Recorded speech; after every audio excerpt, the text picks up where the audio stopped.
त्रेता युग की बात है, जब प्रभु श्री राम अपने सभा में बैठे हुए थे। तभी अचानक एक सेवक ने आकर कहा, हे महाराज, आपका वृद्ध मंत्री सुमंत स्वर्गवासी हो गया है। उसकी पत्नियां सती होने हेतु आपकी आज्ञा मांगती हैं। यह समाचार सुनकर श्री राम जी एक रथ पर आरूढ़ होकर सुमंत के घर गए। वहां पहुंचकर उन्होंने सुमंत की जन्म कुंडली मंगाई और उसे पंडितों को दिखलाया। उससे यह ज्ञात हुआ कि 9,999 वर्ष सुमंत की कुल आयु थी।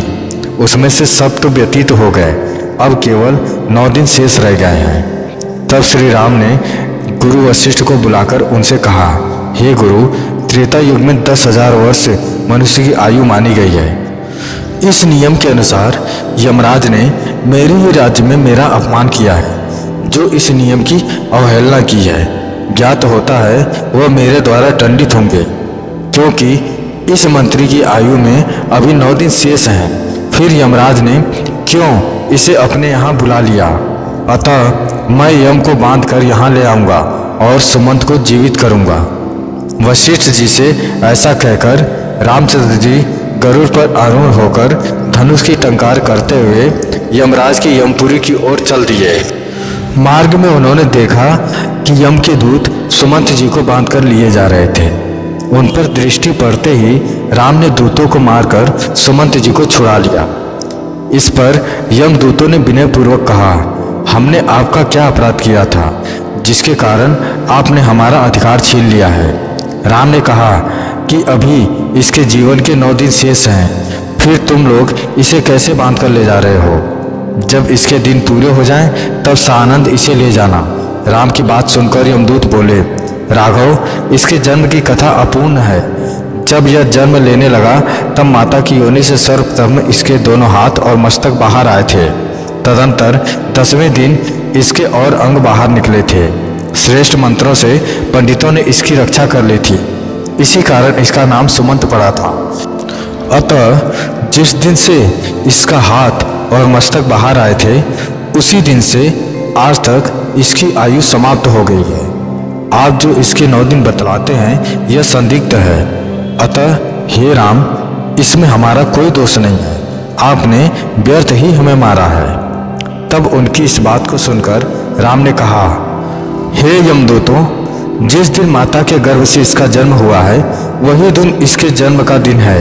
उसी दिन को इसके माता पिता तथा ज्योतिषियों ने इसका जन्मदिन अंकित किया है।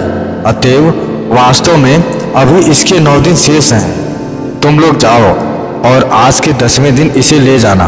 उस दिन मैं अवरोध नहीं करूँगा। राम जी की बात सुनकर दूत वहीं से लौट गए। राम जी भी लौटकर अयोध्या चले आए। राम सुमंत के घर आए। वहाँ उन्होंने सब लोगों को सुमंत के साथ प्रसन्न देखा। सुमंत ने राम को देखकर प्रणाम किया और उनकी पूजा की। इसके पश्चात राम अपने भवन को चले गए। सुमंत ने अपने जीवन के 9 दिन शेष जानकर पर्याप्त पुण्य दान किए। यम के दूत अपनी पगड़ी फेंक कर यम से बोले, हे यमराज, तुम कैसे अपने अधिकार की रक्षा करते हो। आपके अनुचरों की यह दुर्दशा देख क्या तुम्हें लज्जा नहीं आती। मार्ग में राम ने हमसे सुमंत को छुड़ा लिया और कहा कि अभी इसके जीवन के 9 दिन शेष हैं। जब उसके 9 दिन पूरे हो जाएंगे तभी राम उसे आने देंगे। अब हम लोग जल में डूबकर अपने प्राण विसर्जित कर देंगे। तब दूतों की यह बात सुनकर यमराज क्रोध के मारे लाल हो गए और दूतों से कहा कि तुम सब कुछ भी खेद प्रकट मत करो। मैं आज ही राम को बांधकर ले आऊँगा। इस कृत्य का दंड दूंगा उन्हें। तुम जाकर सेना तैयार करो, तब तक मैं इंद्र के पास से आता हूँ। ऐसा कहकर यमराज तत्क्षण इंद्र के पास चले गए। उन्हें सारा वृतांत सुनाया और सहायता करने की प्रार्थना की। यम की बात सुनकर इंद्र ने कहा, हे यमराज, कहीं तुम उन्मत्त तो नहीं हो गए हो। तभी तो भगवान विष्णु के साथ युद्ध करना चाहते हो।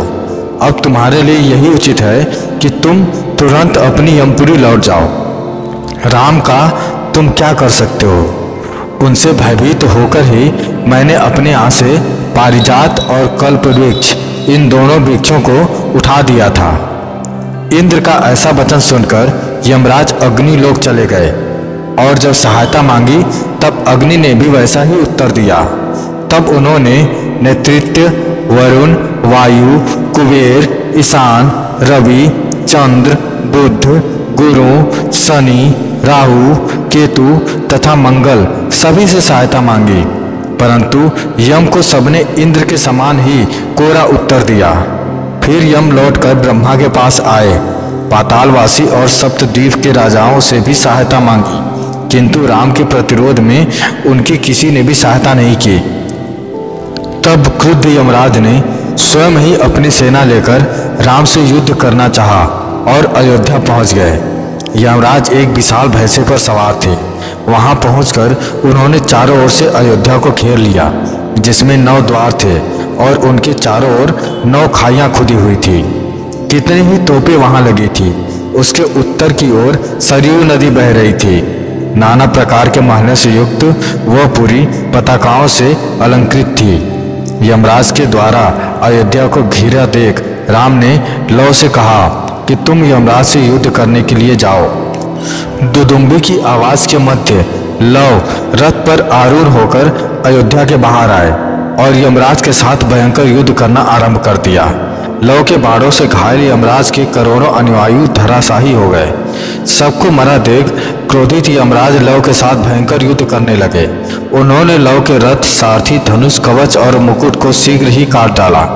इससे लव को क्रोध आ गया। वह तत्काल ही एक दूसरे रथ पर जा बैठे और यमराज के साथ अति भयंकर युद्ध करना आरंभ कर दिया। लव ने अपने बाणों से यमराज के भैंसे को मूर्छित करके पृथ्वी पर गिरा दिया।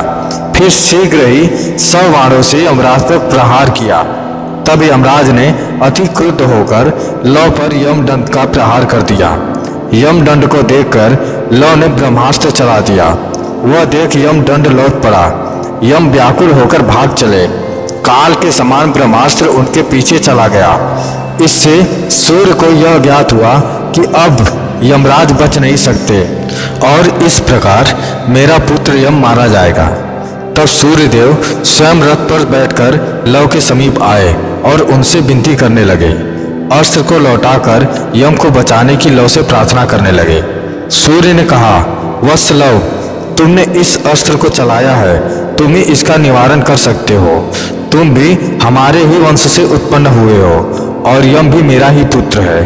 तुम अपने पूर्वजों को क्यों मार डालना चाहते हो? यदि एक पुत्र मूर्ख हो जाए तो क्या उसके साथ सब मूर्ख हो जाते हैं? वीर योद्धा संग्राम से पलायन किए हुए शत्रु की हमेशा ही रक्षा करते हैं। इस प्रकार जब सूर्य ने बहुत प्रार्थना की तब लव ने ब्रह्मास्त्र को वापस ले लिया। तदंतर लव को आगे किए हुए यमराज के साथ सूर्य राम जी के दर्शन करने के लिए प्रसन्नता पूर्वक अयोध्या नगरी आए। यह देखकर सभी देवताओं ने हर्ष से अपने वाद्य यंत्र बजाए। लव पर फूलों की वर्षा की गई। लव ने जाकर अपने पिता श्री राम को सादर प्रणाम किया और इस प्रकार लव और यमराज के बीच का युद्ध समाप्त हुआ। तो दोस्तों, यह कथा आपको कैसी लगी हमें कमेंट करके ज़रूर बताएं। अगर अच्छी लगी तो शेयर करें, सब्सक्राइब करें और लाइक करें। धन्यवाद।